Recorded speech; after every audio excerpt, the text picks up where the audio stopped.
संतरे बेचने वाली बूढ़ी अम्मा की कहानी, जिसके पास एक नौजवान लड़का हमेशा आता, हमेशा संतरे खरीदता और खरीदे हुए संतरों में से किसी एक को, उसकी एक फाक को चखते हुए कहता, अम्मा देखो ना, ये तो कम मीठा है।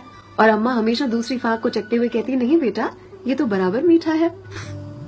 फिर भी ये लड़का बड़ी बेरुखी के साथ उसे खुले हुए संतरे को वहीं ठेले पर छोड़कर चलता बनता। अब इस नौजवान के साथ उसकी पत्नी भी हमेशा हुआ करती।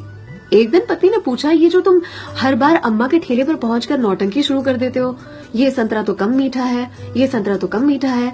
संतरे तो मैंने भी चखे हैं, बराबर होते हैं, लेकिन फिर इस नौटंकी के पीछे राज क्या है, चाहते क्या हो तुम?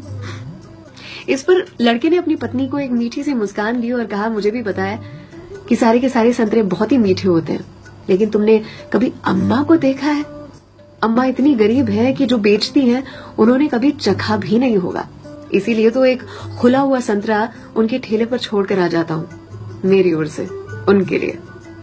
अम्मा के बाजू में जो सब्जी वाली थी, उसने एक दिन कहा उनसे, आपको पता है ये जो सरफिरा आपके ठेले पर आता है संतरे खरीदने के लिए, इतनी चिकचिक करता है आपसे कि आप नाप तोल में उसे ज्यादा संतरे दे देती हो।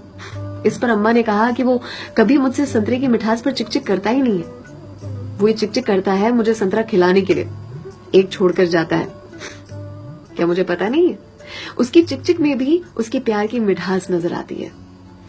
वो कहते हैं ना कि मेरे हिस्से से ज्यादा तूने मेरी थाली में परोसा है, कितनी भी मुश्किलें दे ऊपर वाले, मुझे तुझ पे भरोसा है। छीन कर खाने वाले का कभी पेट नहीं भरता और बांट कर खाने वाला कभी भूखा नहीं मरता।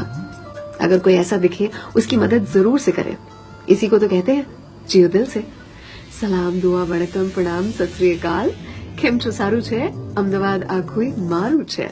अर्चना की ओर से